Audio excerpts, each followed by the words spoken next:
So you see, our world is like that. They don't believe in happiness. They don't believe in good luck, redemption. They believe in hell and evils and bad luck and all this kind of stuff. So when the master comes with all positive energy, say, wow, you will be saved. Don't worry, I take all your karma and your other 5, 6, and 9 generation, I will also take care. Don't worry. And they look at the master like, what? Are you joking? You must be kidding, right? Yes. But if other people say, oh, you sinner, you better be repentant, be more ascetic, avoid more pleasure, then you might be able to be liberated. Then they believe that. They go home and kneeling on end, or maybe prostrating in the snow, in the dirt, in the rough, stony road for 100 miles on end, and to redeem themselves. Even though the whole life they did nothing wrong, just reciting Buddha's names, for example. Then they believe that will be the redeeming kind of path. But the master is too easy. Come to me only, yeah. And I will help you. Like Jesus said, come to me, those weary and laden, I will quicken you. I will lift you up. How many people follow him? Not too many. And they even killed him in such a cruel, gruesome way, inhumane way. He did nothing wrong. He never said anything wrong, even against the governments or anybody. So you can see, this world is not fit for us to live in. We don't like all this kind of sadistic kind of mentality and the trend of society which believe only in suffering and sorrow and pain. Yeah? So any poor master who wear tattered clothes or eat once a day or better eat once a week or maybe not eat at all, then okay, maybe I will follow you or maybe not even. It's not like, okay, the whole world follows that, then it's not too bad. Not too bad. There were many saints who ate nothing in our history. In Taiwan, there's also one. She was a nun. Her name was Fu Wei Ni Sư. And she lived also in Miaoli, near our old ashram. And she ate nothing for a long, long time. She drank only a little water. Yeah. And she doesn't even preach. She used hand to teach you, like tell you to recite the name of the Buddha. Her teaching is very simple. But it's good enough. If you follow her, she will have the blessing for your Buddha's name. Not just like anybody tell you who recite the Amitabha Buddha name, but it's her who told you. Because she is powerful. She is pure. She's devoted to the Buddhas and the Buddha's teaching, and she lived up to it. She's powerful. She's liberated soul. She's a saint in a human form. So if she told you, even with her hand only, to recite Amitabha Buddha, then that Amitabha Buddha's name will have no end blessing. Then if you recite it, you will really be blessed and be liberated. That's the difference, okay? But how many people in Taiwan follow her? Every Sunday, maybe one busful or two buses will come there and just bow to her and see her hands and then eat some of her food and then went home. She already has nothing anymore, so people cannot suspect that she will benefit something if you follow her. Nothing. I mean, ascetic to the maximum already. She wear old clothes, tattered clothes, always patching here and there. She don't have any new clothes ever since she became a nun, I guess. Because her clothes always being patched again and again and again. And she doesn't have that many. I saw that. I went to see her also. So you see what I'm saying? There's no end to demand of humans a requirement. You have to do this in order for me to follow you. You have to do that in order for me to follow you. But maybe I don't even follow you. because I don't want to. Because I like to still eat meat, I still like to drink alcohol, I still like to do this and that. The thing that you did not allow, or you encourage me to quit. I don't want to.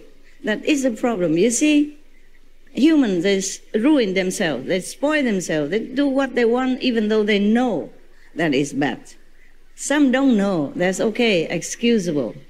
Nobody teach them, okay, we understand. But some know for sure, still don't do it. So heaven is limitless, immense, but almost empty. Hell is so tight, small, but a lot squeezing in there. And bodhisattva, saints, Buddhas are all over in the 10 directions, life after life.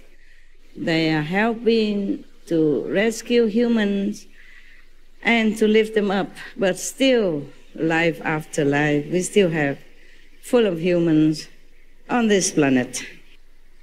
I just hope this time, sooner, we will be only saints, or at least harmless beings. Oh my God, I talk about 4 beings, right? Or only 1 yet? Only first one, right?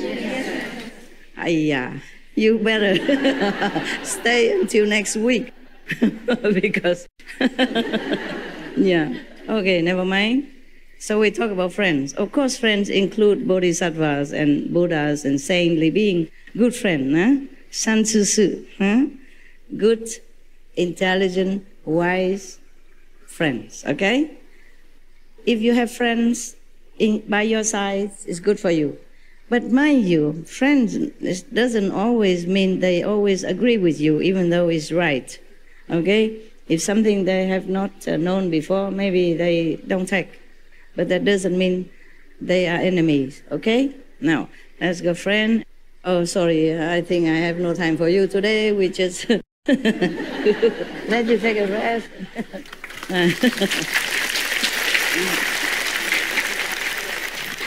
Now, the second type, maybe friend has more than just that, no? Friends, sometimes they are not around you. Sometimes they just happen to be with you for a short while, but then they introduce to you some good teaching or name of a master, and it awakens you something. And then you will go and find more of that teaching or that master. These are also friends, yes. And we have also invisible friends, yes, like the angels who protect you. If you're good, more angels protect you. If you're not even angel around, they cannot do anything, or they just disappear.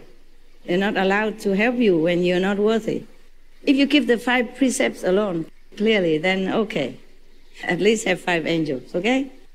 And you have also not just angels, but protectors. If you're more worthy, you have protectors, yes. When you retreat, you have more protectors, yes.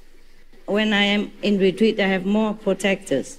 But now they use only OU protectors, not the ordinary one. Ordinary one also hang around. But the OU, Yosuke goddesses, they came. Every time, 2 days. Every group, 2 days only. It depends on my retreat. If it's less troublesome, then they give me maybe 26, okay? Normally 26 is around, but 28 or 30 or plus. It depends on how rough the subject of my retreat at that time. Then I have more or less of protectors. The protectors, they know everything. They can tell me many things. Just sometimes I don't have enough time to listen.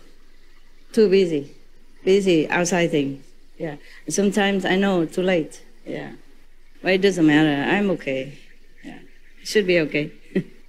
Now there are another group of people. They are neutral. Okay. They no harm to you, no good to you. Yeah. Sometimes they could help you a little bit of small things, but they don't harm you in any case. Okay. So sometimes you work with them, you feel that less effective. But these people, at least they don't harm you, eh? So we don't have much to talk about these people. They can hang around you or not hang around you, but it's just maybe decoration or just harmless, just to have company or something, but nothing much going on. but nothing bad, okay? Yeah. Of course, if they are around and sometimes you need something, they can also lend a hand, yeah? And slowly, life after life, they do that. They become your friends in the end, sometime in your journey, if you are still here.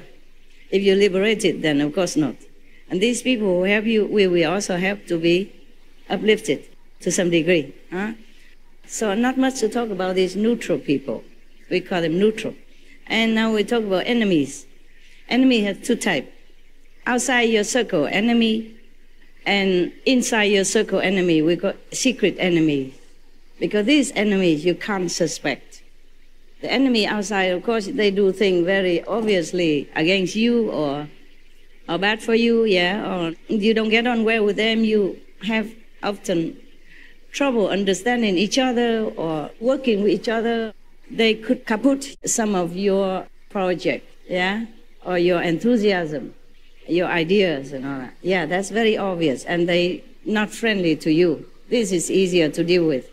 You can escape if you know. If you can, yes. Or if when the time comes, they leave you.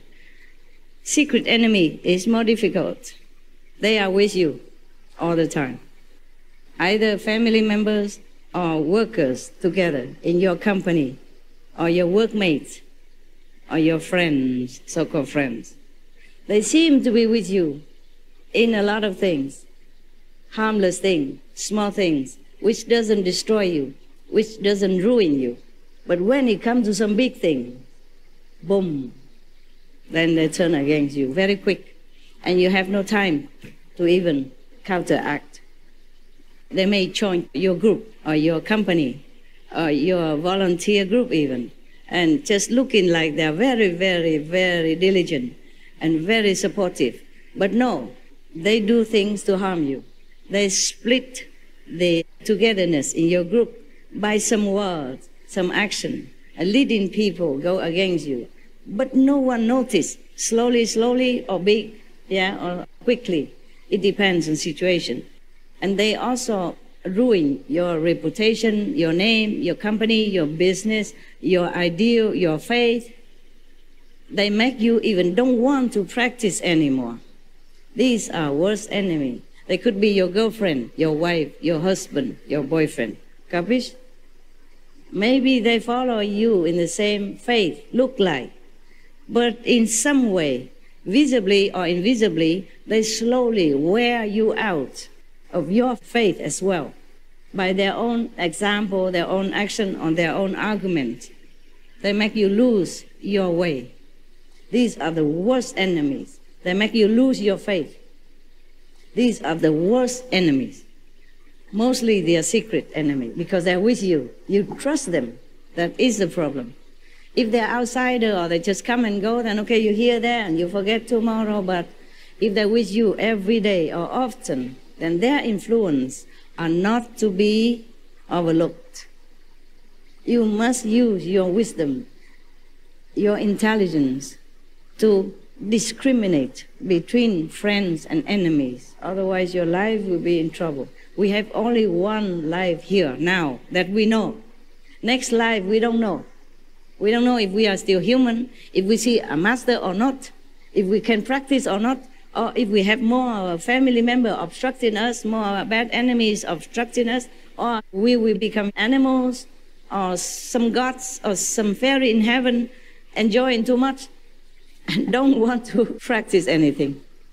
Some heaven, it's just too low and just give you enjoyment. You have no motivation, no push to go higher. In every group, there are prone to be one enemy like that. Mostly, in most groups, there will be one. And you have to really be vigilant. In our group also, we have. So I have to keep trimming it, okay? For your sake as well.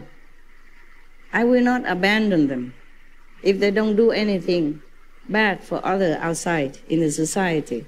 If they still are vegetarian, meditation off and on, okay, fine. But they should not be near you because they will give bad influence, okay? By their action, by their talk, by their invisible influence, by energy, yeah? Therefore, I'm trimming. Okay, huh? Please don't criticize me, okay?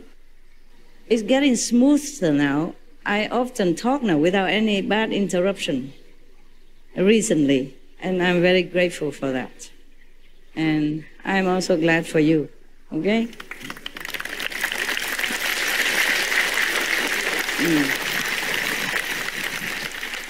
The enemy, the outspoken one, the one that lives by your neighbor next door, or the one in your company, you know, they talk sour about you or sarcastic about you. All that stuff is not much, okay? You go home, you forget them. Maybe still angry or upset a little bit, but they don't harm you as much as the secret enemy. Because the secret enemy, they can destroy you without you even knowing. And then they make you ill also. And the worst thing is that they make you lose your belief in the right path to follow, right master to believe in. That's the worst thing you could encounter. Or just like Devadatta, he always tried to obstruct the Buddha to teach others. He didn't want anybody to follow the Buddha for liberation. Not only he's jealous with the Buddha's fame, not that the Buddhas even care about any fame, just his job, his mission, his destined to be an open Buddha like that, to teach others according to his vows and his power. Not that he cared to be famous. If he cared to be famous, he would have go back to be a king, have so many servants, many concubines, beautiful, most beautiful women around him. They select, you know. If you're a king, they select all the best looking women in the country, young maiden, to be at your side for your pleasure, to lessen your stress, to bear many children, to enlarge the royal household so that you can use these children to solidify your power or to solidify friendship, support from neighbor countries. It's like a job also. Having many women also like a job. The king might not even like it. Not every man like many women. Most men very faithful. One woman is good enough for him. Yeah, and then they build up their relationship together, and they have not just like desire for each other, but they have obligation for each other, they have respect for each other, they have things in common and go together on the life journey as a best friend. So most men, if they found a good woman, trustworthy and nice to him, faithful to him, then he's happy all his life. He don't even look at anybody else. In America, they make a survey that 90+% of American, USA, yeah? American men are very respectful and loving to their wives, really love their wives and respect their wives. I think everywhere else almost the same. They just didn't do the survey in Taiwan. The myth about men love many women is not really true. Some maybe, yeah, some maybe. But not all men are like that. I saw it around me all the time, yes. I don't know, maybe I told you this story already, but I could tell you again, and you pretend you didn't listen before, huh? I was in Spain, and I went to a restaurant to eat, because they have a vegan taco. Taco is a special Mexican food, yeah? They wrap it in crispy corn chapati-like, yeah? And it's very delicious, yeah? They make it vegan. I love Mexican food. Whenever I'm in Mexico, I really have to go out and find some real Mexican food, vegan, to eat. And sometimes I made it at home. And now I don't have time to even eat, not to talk about making it myself. I prefer to cook. Yeah, I like to cook. It's like an artistic expression also, you know? You put a lot of color things, you arrange and stuff, and then you put enough spice and condiment, and it suits your palate. And after you're done, you enjoy it. It's like a gift from heaven and earth. Yeah, from your talent and your love, and the love of all the food that offer it to you. You feel grateful. And it's also your own creation, so you feel very satisfied, even you don't eat a lot of that. And sometimes you go out, eat a lot, but you don't feel like satisfied. That's the problem, okay? Because it's not love that put in there. I keep telling the kitchen to put love, like in Sihu, to put love in the food so it would taste good.